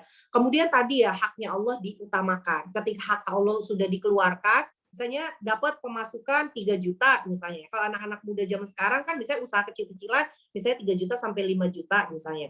Dikeluarin aja dulu, atau misalnya nggak usah tinggi-tinggi Bu, misalnya dapat ada pemasukan 2 juta misalnya, dikeluarin aja dulu 2 juta, nggak mungkin misalnya dia untuk zakat kan, dikeluarin aja dulu infak. Setelah keluar infak, kemudian diatur setelahnya itu dia untuk bayar hutang, ya kan, misalnya kalau dia harus bayar kontrakan, dia bayar kontrakan, bayar kos-kosan, dia bayar kos-kosan, segala sesuatu yang memang harus dikeluarkan gitu ya. Kalau dia harus ada bayar kuliah, ya bayar kuliah dulu gitu kan. Kemudian ada juga dari uang yang sisa itu tadi gitu ya, disedikitkan, disisain untuk dana saving, yang itu tadi ya. Kan uang itu kan memang harus berputar itu tadi. Itu kan kategorinya sebenarnya kalau misalnya si kaya atau si orang yang memang memiliki uang gitu ya, ketika dia punya uang itu tidak diendapkan gitu kan, tapi lebih digerakkan untuk usaha supaya uang itu berputar, kemudian bisa juga dinikmati oleh masyarakat bawah. Akhirnya ini untuk beli modal, ini untuk berputar terus gitu ya. Tapi kalau misalnya uangnya tadi 2 juta, tetap disisihkan untuk dana saving, untuk dana darurat. Sisanya itu barulah untuk kebutuhan kita sendiri ya, kebutuhan makan, apa segala macam gitu ya, untuk kebutuhan. Nah, dari situ barulah kita bisa mengukur gitu ya. Oh, berarti memang kalau kebutuhannya segini berarti saya harus apa. Jadi akhirnya inilah cerdas gitu untuk mengelola keuangan dari hal-hal kecil. Nanti kalau misalnya oh dari situ ternyata dia konsisten, karena banyak juga teman-teman ibu yang gajinya nggak seberapa tapi dia nabung strict dalam hidupnya gitu ya, konsisten, akhirnya dia bisa punya beli kendaraan sendiri, mobil nggak tanggung-tanggung, bukan motor. Artinya kalau mobil kan puluhan juta ya, sampai di angka ratusan juta, dan itu dia bisa. Oh, dananya tinggal segini, terus udah gitu nggak mau nyusahin orang tua, dia puasa Senin Kamis, ya kan? Terus udah gitu apa namanya, puasa lagi, puasa Daud gitu ya. Jadi sebenarnya untuk mengatur keuangan finansial itu sebenarnya nggak bisa jadi patokan baku gitu ya, harus begini gitu ya. Itu lebih kepada kreasi kita aja. Yang penting pakem-pakemnya, hutang harus didahulukan, kemudian haknya Allah juga harus didahulukan. Kira-kira seperti itu Kak Zahir. Baik Ibu, terima kasih banyak penjelasannya. Terima kasih banyak Ibu. Insya Allah sudah sangat jelas ya jawaban dari Ibu Prila. Baik, kita lanjut ke pertanyaan selanjutnya. Di sini di kolom chat sudah ada yang bertanya. Dari Kak Rohimah, beliau bertanya terkait MLM. Itu bagaimana ya Bu? Mohon penjelasannya Ibu Prila. Terkait MLM ya. Kalau misalnya Ibu kurang bisa memahami maksudnya MLM yang seperti apa ya, yang pasti kalau mendapatkan keuntungan dia tidak bekerja gitu ya, yang itu pasti diharamkan. Maka MLM yang seperti apa dulu? Dan biasanya sudah diatur ketentuan MLM atau apapun itu ada dalam fatwa DSN MUI. Jadi kalau misalnya kita nggak paham terhadap suatu hukum gitu ya, ketika kita nggak paham, maka kita mencari yang lebih paham mengenai hal tersebut. Yang kalau di dalam ekonomi Islam, pakem-pakemnya adalah pertama, kita mendapatkan harta tidak dengan cara riba. Kemudian yang kedua, tidak dengan cara goror, ya, menipu, adanya ketidakjelasan. Kalau yang di MLM itu, Ibu kurang paham ya, ini bisa dikoreksi gitu ya. Misalnya, kalau misalnya dia produknya harganya 200.000, tapi ternyata dijualnya itu produknya bisa sampai 2 juta misalnya. Nah, itu kenapa misalnya? Itu ditelusuri dulu kenapa gitu kan. Bisa sampai lompatannya sejauh itu. Terus kalau misalnya orang yang bekerja dia yang mendapatkan uang, kira-kira begitu ya kalau di MLM. Nah, kalau menurut Ibu nanti bisa dicari lagi di Fatwa DSN MUI gitu ya. Menurut Ibu MLM itu tidak dibenarkan dalam Islam. Karena dia di sana banyak mengandung kegororan dan juga kezoliman. Kezolimannya itu apa tadi? Ya orang bekerja, kemudian dia yang mendapatkan persenan dari uangnya gitu ya. Padahal yang di bawah, kaki-kaki di bawah, kalau MLM kan biasa ada kaki-kaki ya. Kaki-kaki di bawah itu mati-matian, dia hanya mengcoaching sebentar gitu ya. Tapi ternyata diserap dananya oleh si puncak yang paling atas gitu ya. Karena kalau misalnya dalam Islam ya kalau misalnya untuk mendapatkan keuntungan ya sama-sama dia bertransaksi gitu kan, sama-sama ridho gitu kan. Kalau ini kan belum tentu dia ridho kan, karena itu bagian dari sebuah sistem yang seperti itu. Wallahu a'lam bishawab. Nanti Rohima bisa cari lagi di fatwa DSN MUI ya mengenai MLM. gitu. Baik, terima kasih Bu Prila atas penjelasannya. Kemudian apakah ada yang masih ingin bertanya kepada Ibu Prila? Ayo teman-teman, mumpung pemateri ada nih terkait ekonomi syariah, boleh ditanya. Oh, ini ada dari Kazaki. Selamat siang Ibu, izin bertanya. Misal kita meminjam uang pada tahun 80-an sebesar 100.000. Kemudian kita baru bisa membayar di masa sekarang. Apakah hutangnya harus kita bayar sesuai dengan nominal yang kita pinjam atau sesuai dengan nilai uang saat ini? Mohon penjelasannya Ibu. Kalau yang Ibu pahami, namanya pinjam uang, pinjam sekian, dibalikin juga sekian. Berarti pinjamnya 100.000 di zaman dahulu, ya memang balikin 100.000 zaman sekarang. Pinjamnya lama benar ya, dari tahun 80-an gitu kan.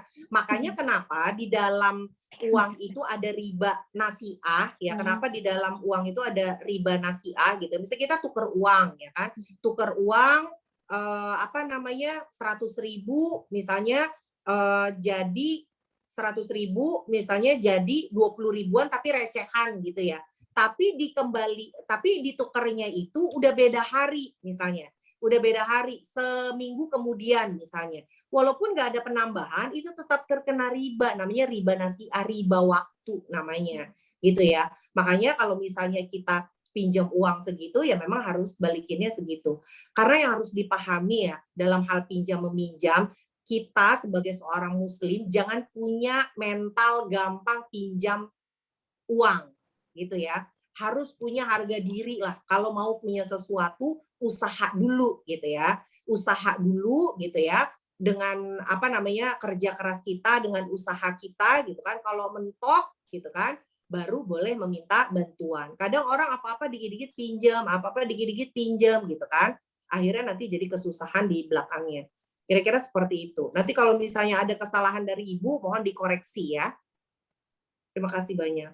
Terima kasih Ibu. Tuh, Ibu rasa cukup ya, Kak? Oh, ini ada Dedet yang raise hand. Mungkin pertanyaan terakhir kali ya, Ibu? Ya, silakan. Oke. Karena Ibu masih ada jadwal lanjutan. Iya, baik Ibu. Oke. Dipercepat. Saudara Dedet, silakan. Baik, terima kasih atas waktunya. Begini Bu, saya mau bertanya terkait tentang perkembangan ekonomi syariah di Indonesia. Seperti yang kita tahu, bahwasanya negara kita Indonesia merupakan negara dengan populasi muslim terbesar di dunia. Tetapi jika kita lihat perkembangan ekonomi syariahnya itu masih sangat lambat Bu gitu. Jangankan dengan negara-negara lain, negara tetangga aja kita kalah dengan Malaysia misalnya. Berdasarkan jurnal yang pernah saya baca, bahwasanya di bentuk perkembangan ekonomi syariah di Malaysia itu sangat bagus sehingga sampai di bank syariahnya itu sekitar 15% nasabahnya itu bahkan dari yang non-Islam gitu karena saking bagusnya sistem syariahnya. Nah, pertanyaan saya Bu, kira-kira apakah tantangan terbesar yang dihadapi oleh Indonesia sehingga perkembangan ekonomi syariah kita ini sangat lambat Bu gitu. Terima kasih Bu. Ya, terima kasih banyak Dedet. Itu banyak banget ya pertanyaan-pertanyaan itu banyak sekali dan sampai sekarang pun masih hangat untuk menjadi isu-isu di webinar-webinar gitu ya. Jadi kenapa kok kita nggak bisa maju? Pertama manusianya, SDM-nya yang pertama, ya kan, dari diri kitanya. Mau nggak sih, sekarang Ibu tanya nih, dari anak-anak Gen B yang di sini, apa semuanya sudah di Bank Syariah Indonesia, ATM, uang, transaksi segala macam misalnya. Kan pasti ada yang masih di BCA, pasti ada yang itu aja dari hal-hal yang kecil gitu ya. Jadi sebenarnya dari kitanya nih, dari masyarakatnya, dari SDM-nya gitu ya. Jadi kurangnya literasi, kurangnya pemahaman. Makanya kita ya sebagai orang yang paham, kayak contoh kecil misalnya, Ibu kalau misalnya pergi kemana-mana, misalnya pas lagi naik gokar, ketika Ibu naik gokar, Ibu ngobrol sama supirnya gitu kan. Ya ngobrol aja, Pak gimana gitu kan, sekarang kondisi segala macam gitu kan. Terus udah gitu kalau tentang hutang piutang menurut Bapak gimana, aplikasi pinjaman online bagaimana, kan nanti ngalir tuh, ya kan? Emang Bapak nggak paham riba itu apa, segala macam. Selama perjalanan, akhirnya kita bisa mengedukasi satu orang. Paham nggak? Jadi kalau misalnya kenapa nggak bisa maju, pertama literasinya yang kurang. Udah banyak di Indonesia ini di universitas-universitas ada yang namanya prodi ekonomi syariah. Ya kan, berarti kan yang memahami hal-hal tersebut gitu ya. Itu udah banyak gitu ya. Tapi yang bisa memahami kemudian mengaplikasikan banyak nggak? Jangan-jangan masuk prodi tersebut hanya salah jalan pertama misalnya. Terus yang kedua masuk prodi tersebut yang penting nilai keluar dan punya ijazah misalnya. Ya kan? Berarti kan dari si manusianya sendiri itu lagi, balik lagi gitu kan. Makanya tadi Ibu bahas di materi bahwa yang namanya ekonomi Islam tidak selalu harus ada di prodi ekonomi syariah. Namanya ekonomi kan kebutuhan. Nggak mungkin misalnya anak kedokteran dia nggak transaksi misalnya. Kan dia transaksi, dia beli minum, dia beli makan. Kan itu namanya transaksi ekonomi kan. Dia beli barang, beli baju, beli tas, segala macam, itu kan namanya transaksi. Makanya yang namanya ekonomi sebenarnya nggak bisa dipisahkan dari Islam. Jadi dari kitanya nih, oh kita anak tarbiyah misalnya, kita anak hukum, kita anak adab misalnya kan. Terus begitu kita nggak paham, ya cari tahu gitu loh. Karena kan tadi hadisnya, nanti jasad kita nih salah satunya, tubuh kita, akal nih akan diminta pertanggungjawaban untuk apa gitu. Makanya kita yang harus bisa memahami ya, kita harus tahu kebutuhan kita apa gitu kan. Satu, berarti harus banyak membaca, harus banyak belajar. Itu dari segi sisi SDM-nya gitu ya. Kalau di Indonesia yang paling berpengaruh adalah dari sisi pemerintahnya juga. Apakah kebijakannya itu berpihak pada ekonomi syariah, ya kan? Karena pemerintah juga disetir oleh banyak para investor dan para pengusaha, ya kan? Jadi yang bisa nyetir untuk kebijakan sana sini itu kan orang yang punya uang. Yang punya uang itu kan adalah para investor dan para pengusaha. Benar kan?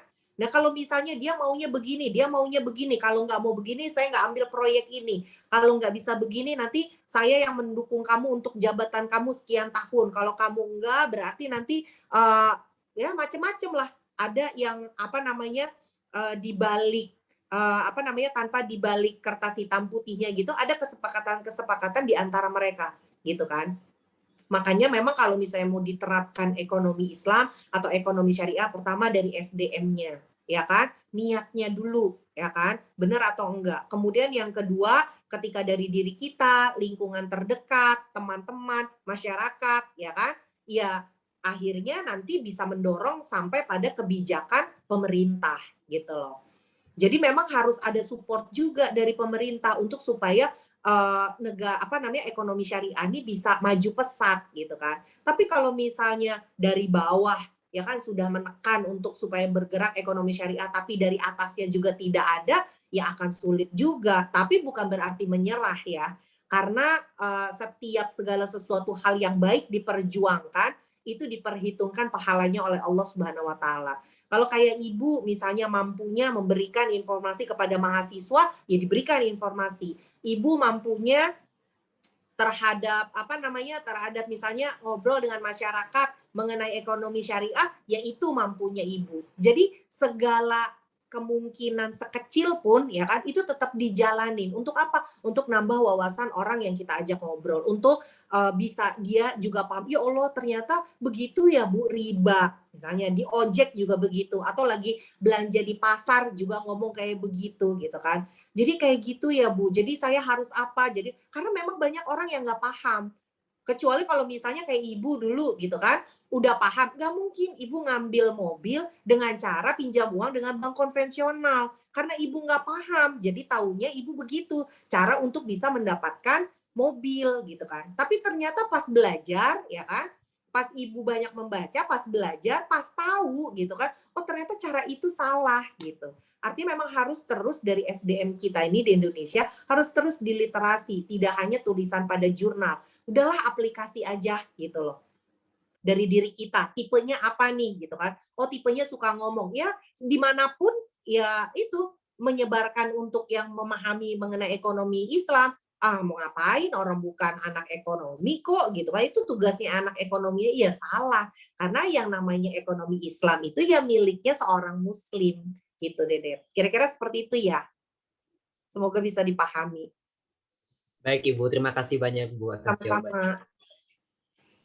Baik, terima kasih banyak Ibu. Untuk sesi Ya. tanya jawab, kami sudah tutup. Dan insya Allah teman-teman semua di sini sudah paham ya dengan penjelasan dari Ibu Prila yang sangat insightful banget nih teman-teman. Mohon izin untuk memberikan feedback. Yang perlu di-highlight dari materi dari Ibu Prila ini adalah kita sebagai seorang muslim jangan pernah punya mental pinjam. Terlebih dalam lingkup pinjaman uang. Manusia sudah seharusnya berusaha untuk menjemput rezeki yang telah Allah tetapkan kepada hamba-hambanya. Baik, untuk selanjutnya akan ada pembacaan doa penutup yang akan dipimpin oleh Saudara Ikri Haris. Kepada Saudara Ikri, waktu dan tempat kami persilahkan.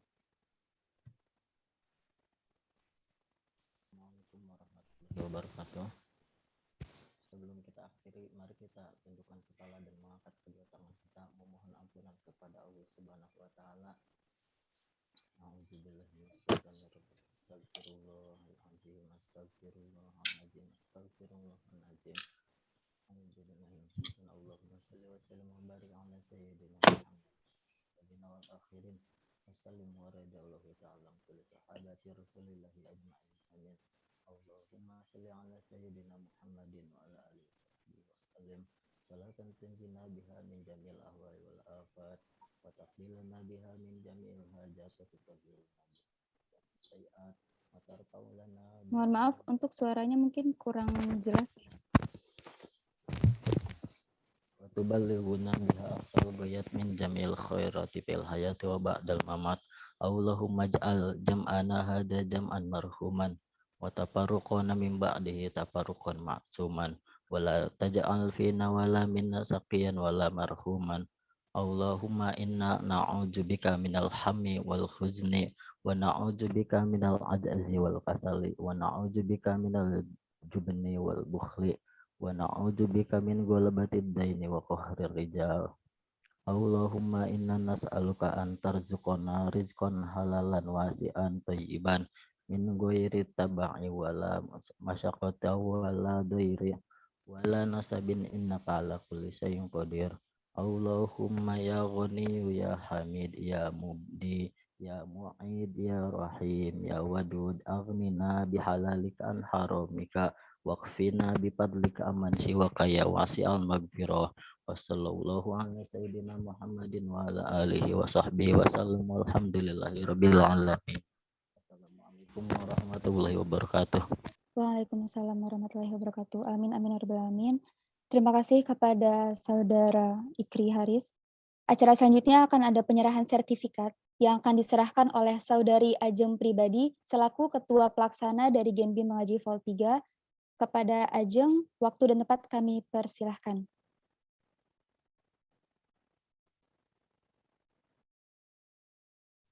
Baik, terima kasih Nadia. Assalamualaikum Ibu Prila. Saya Ajeng Pribadi, mewakili teman-teman panitia semuanya, mengucapkan terima kasih banyak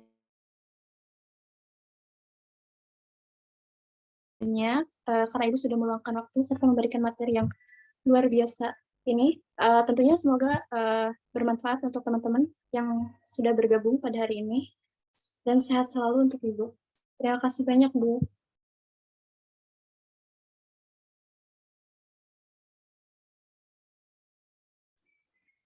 Ya, sama-sama. Alhamdulillah, terima kasih banyak Ibu Prila, dan juga terima kasih kepada Ajeng. Alhamdulillah kita sudah ada di penghujung acara Genbi Mengaji Vol 3 kali ini.